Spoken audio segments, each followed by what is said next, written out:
நீங்கள் பார்த்துக் கொண்டிருப்பது AJK டிவியின் புதுவை மாலை. வணக்கம். புதுவையில் இருந்து விமான போக்குவரத்து விரைவில் துவங்கும் என்று விமான நிலையத்தை ஆய்வு செய்த அமைச்சர் ராஜவேலு தெரிவித்தார். புதுவை லாஸ்பேட்டை விமான நிலையத்தில் பயணிகள் முனைய கட்டிடமும் பயணிகள் வாகனங்கள் நிறுத்தும் பகுதியும் கட்டப்பட்டு வருகிறது. இந்நிலையில் சுற்றுலாத்துறை அமைச்சர் ராஜவேலு விமான நிலையத்தை திடீர் ஆய்வு செய்தார். மேலும் விமான ஓடுதளம் உள்ளிட்ட பல்வேறு இடங்களை பார்வையிட்டார். பின்னர் செய்தியாளர்களிடம் கூறுகையில், முதல்வரின் அறிவுரையின்படி விமான நிலையத்தை ஆய்வு செய்ததாகவும், வெளிநாடுகளுக்கு மாநாட்டில் பங்கேற்ற போது அங்குள்ள மக்கள் புதுவையில் பயணிகள் விமான நிலையத்தை துவங்க வேண்டும் என்று வலியுறுத்தியதாகவும், அதன்படி விமான நிலைய பணிகள் விரைந்து நடைபெற்று வருவதாகவும், இப்பணிகள் முடிந்து விரைவில் பயணிகள் விமான போக்குவரத்து துவங்கப்படும். மேலும் 40 முதல் 72 பேர் பயணம் செய்யக்கூடிய சிறிய ரக விமானங்கள் மட்டுமே இங்கிருந்து இயக்க முடியும். பெரிய விமானங்களை இயக்க 200 ஏக்கர் நிலம் தேவை என்பதால் தமிழக அரசிடம் பேசியிருப்பதாக கூறினார். அப்போது சட்டமன்ற உறுப்பினர்கள் வைத்தியநாதன், கல்யாணசுந்தரம், சுற்றுலாத்துறை இயக்குநர் சிவக்கொழுந்து, மின்துறை கண்காணிப்பு பொறியாளர் மதிவாணன், விமான நிலைய பொறுப்பு அதிகாரி ரவிக்குமார், திட்ட அதிகாரி குணசேகரன் ஆகியோர் உடனிருந்தனர். விமான தளத்தை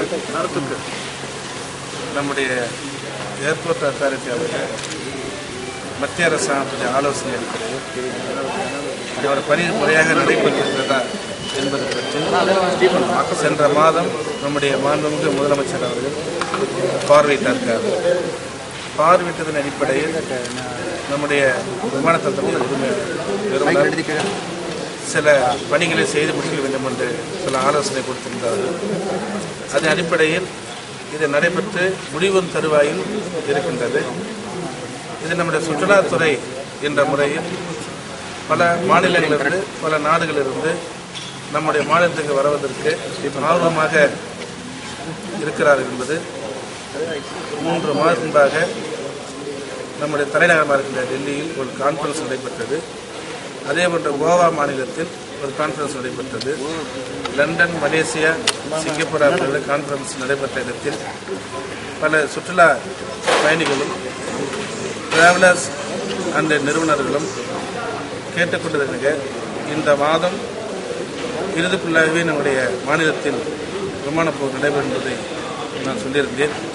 அந்த வகையில் விரைவாக எங்களுடைய அரசு, நம்முடைய மாண்புமிகு முதலமைச்சருடைய அரசு, தலைமையிலான அரசு இந்த விமான தளத்தை விரைவாக நடத்துவதற்கு அத்தனை நடவடிக்கைகள் எடுத்துக் கொண்டிருக்கிறது. விரைவாக நடைபெறும் என்பதற்கு நம்முடைய ஏர்போர்ட் அத்தாரிட்டி அன்புக்குரிய நண்பர் குணசேகரன் அவர்கள் ஒரு அஷூரன்ஸ் கொடுத்திருக்கிறார்கள். அவர் கொடுத்ததன் அடிப்படையில் மேலும் சில பணிகளை எங்கள் செய்து கொடுக்க வேண்டும் என்று சொல்லியிருக்கிறார்கள். அதுவும் விரைவாக செய்து கொடுப்பதற்கு அத்தனை நடவடிக்கைகளை எடுத்துக் கொண்டிருக்கின்றோம்.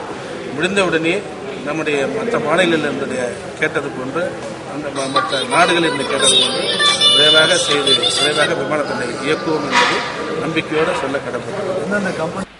டெங்கு காய்ச்சலுக்கு அரசு மருத்துவமனைகளில் கூடுதல் சிகிச்சை வசதிகளை செய்து தர உத்தரவிட்டுள்ளதாக கொசு ஒழிப்பு விழிப்புணர்வு கூட்டத்தில் முதல்வர் ரங்கசாமி தெரிவித்தார். புதுவையில் பரவி வரும் வைரஸ் காய்ச்சல் மற்றும் எதிர்வரும் மழைக்காலத்தை முன்னிட்டு நோய் பரவும் கொசுக்களை கட்டுப்படுத்தும் முறைகள் பற்றிய கருத்தரங்கு சுகாதாரத்துறை மற்றும் உள்ளாட்சித்துறை சார்பில் கம்பன் கலையரங்கில் அமைச்சர் பன்னீர்செல்வம், அமைச்சர் ராஜவேலு முன்னிலையில் நடைபெற்றது. கருத்தரங்கிற்கு முதல்வர் ரங்கசாமி தலைமை தாங்கி பேசுகையில், புதுவை அரசு மருத்துவமனைகளில் டெங்கு காய்ச்சலுக்கு சிறப்பான சிகிச்சை அளிக்கப்பட்டு வருவதாகவும், மேலும் சுகாதார முறையிலும் டெங்கு காய்ச்சல் பரவாமல் தடுக்க தேவையான அனைத்து நடவடிக்கைகளும் மேற்கொள்ளப்பட்டு வருவதாகவும், காய்ச்சலால் மருத்துவமனைகளில் சேர்க்கப்பட்டுள்ளவர்களுக்கு தீவிர சிகிச்சை அளிக்கப்பட்டு வருவதாகவும், மேலும் தேவையான சிகிச்சை வசதிகளை செய்ய உத்தரவிட்டுள்ளதாக கூறிய அவர், தொடர்ந்து உள்ளாட்சித்துறை, கல்வித்துறை, பொதுப்பணித்துறை உள்ளிட்ட அனைத்து துறைகளும் இணைந்து கொசு ஒழிப்பிற்கு பணியாற்ற வேண்டும். பள்ளி மாணவர்கள் மூலமும் விழிப்புணர்வு ஏற்படுத்த வேண்டும். தண்ணீர் தேங்கி நிற்காமல் இருக்கவும், அனைத்து காலநிலைகளிலும் கொசுக்களை ஒழித்து சுகாதாரமான சூழலை உருவாக்குவதற்கான திட்டங்களை அரசு செயல்படுத்தி வருகிறது என்று பேசினார். இப்போ டெங்கு காய்ச்சல் எல்லாருடைய மனதில் ஒரு அச்சம். இது கடந்த ஆண்டு இதே மாதிரி நமக்கு அந்த ஒரு அச்சம் ஏற்பட கால நிலைக்கு ஏற்ப இந்த காய்ச்சல் பரவுவதை நாம் பார்க்கிறோம். இந்த காய்ச்சல் வரும் பொழுது பொதுவாக எல்லா இத்தனை பேர் அனுமதிக்கப்பட்டிருக்கிறார்கள், இத்தனை பேர்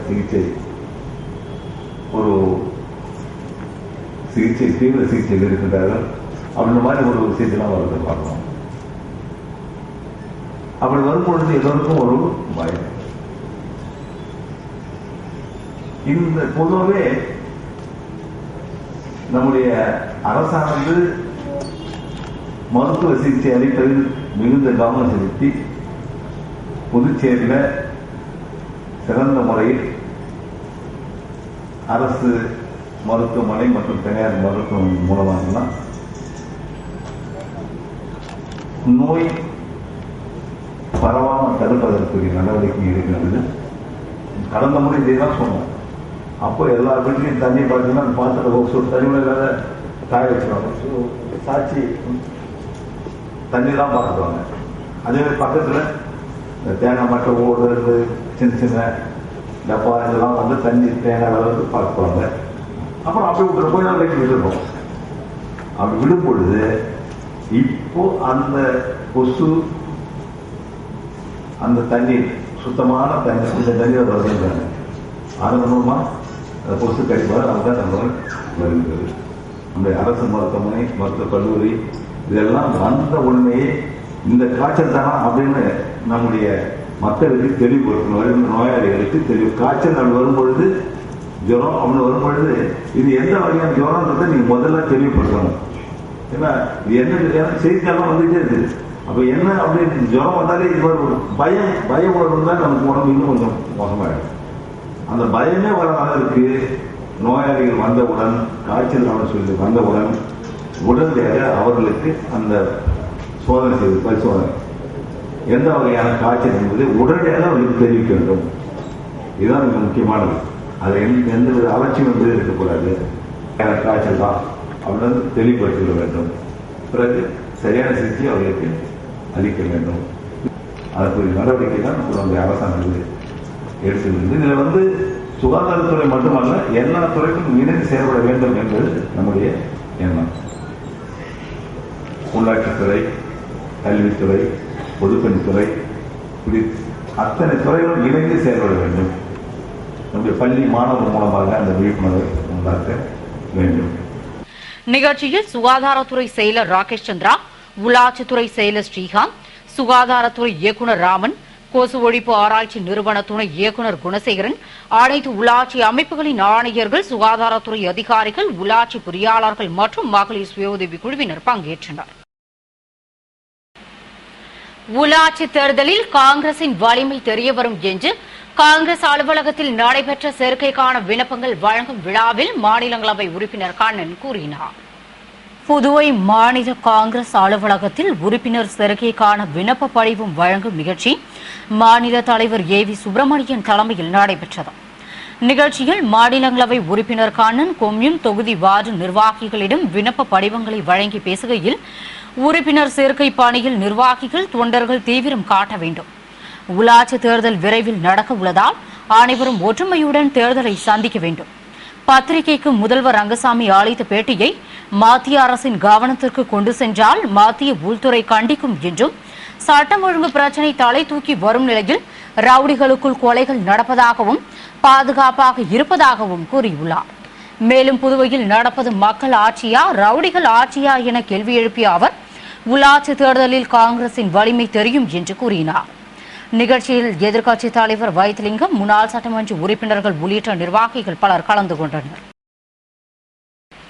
டெங்கு ஒழிப்பு விவகாரத்தில் அரசு மந்தமாக செயல்படுவதாக திராவிட முன்னேற்றக் கழக மாநில அமைப்பாளர் எம். ஏ. சுப்பிரமணியன் குற்றம் சாட்டியுள்ளார்.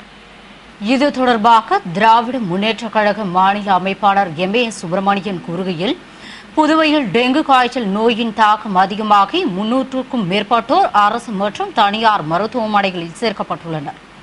ஆனால் அரசு அதனை தடுக்க துரிதமாக செயல்படாமல், நோய்க்கு முக்கிய காரணமான கழிவுநீர் வாய்க்காலை தூர்வாராமல், குப்பைகளை வாராமல் உள்ளதால் சுகாதாரக்கேடு ஏற்பட்டு உயிர்கொல்லி நோய் ஏற்படுகிறது. மேலும் இந்நோய் குறித்து மத்திய அரசு நடத்திய மாநில சுகாதார அமைச்சர்களின் மாநாட்டில் புதுவை சார்பாக யாரும் பங்கேற்காதது கண்டனத்திற்கு உரியது என்ற அவர், மேலும் புதுவை அரசு போர்க்கால அடிப்படையில் நிதி ஒதுக்கி நோய் பரவாமல் தடுப்பு நடவடிக்கைகளை எடுக்க வேண்டும். அரசு கொசு தடுப்பு கட்டுப்பாடு ஆராய்ச்சி மைய உதவியோடு கொசு ஒழிப்பு நடவடிக்கைகளை தீவிரப்படுத்த வேண்டும். மேலும் மருத்துவ முகாம்களை அமைத்து பொதுமக்களிடத்தில் ரத்த பரிசோதனை செய்வதோடு மக்களிடையே நோய் தடுப்பு விழிப்புணர்வை ஏற்படுத்த வேண்டும் என்று கூறினார். உள்ளாட்சி தேர்தலில் அனைத்து தொகுதிகளிலும் காங்கிரஸ் போட்டியிட நடவடிக்கைகள் மேற்கொள்ளப்படும் என்று எதிர்க்கட்சித் தலைவர் வைத்திலிங்கம் கூறினார். இதுகுறித்து எதிர்க்கட்சித் தலைவர் வைத்திலிங்கம் கூறுகையில், புதுவையில் உள்ள அண்ணா திராவிட முன்னேற்றக் கழகம் காரைக்கால் மக்களை மறந்துவிட்டது. காரைக்காலுக்கு காவிரி நீர் கிடைக்க எந்த முயற்சியையும் அக்கட்சி எடுக்கவில்லை. மேலும் மணல் உள்ளிட்ட கட்டுமான பொருட்கள் கொண்டு வருவதும் தடை செய்யப்பட்டதால் வேலைவாய்ப்பும் இல்லாத நிலை உருவாகியுள்ளது. காவிரி நீரில் புதுவைக்கு உரிய பங்கை தமிழகத்திடமிருந்து பெற்றுத்தர அரசும் அதிமுகவும் நடவடிக்கை எடுக்கவில்லை என்ற அவர், தொடர்ந்து உள்ளாட்சி தேர்தலில் காங்கிரஸ் அனைத்து தொகுதிகளிலும் போட்டியிட நடவடிக்கை மேற்கொள்ளப்படும். திமுகவுடன் கூட்டணி குறித்து பிறகு முடிவு செய்யப்படும் என்றும், புதுவையில் டெங்கு காய்ச்சல் குறித்து பரிசோதனை செய்ய போதிய வசதிகள் இல்லை. டெங்கு காய்ச்சலை ஒழிக்க மத்திய அரசு நிதி கொடுக்கவும் தயாராக உள்ளது. எனவே மாநில அரசு அதற்கான நடவடிக்கைகளை மேற்கொள்ள வேண்டும் என்று கூறினார். இத்துடன் செய்திகள் நிறைவடைகின்றன. வணக்கம்.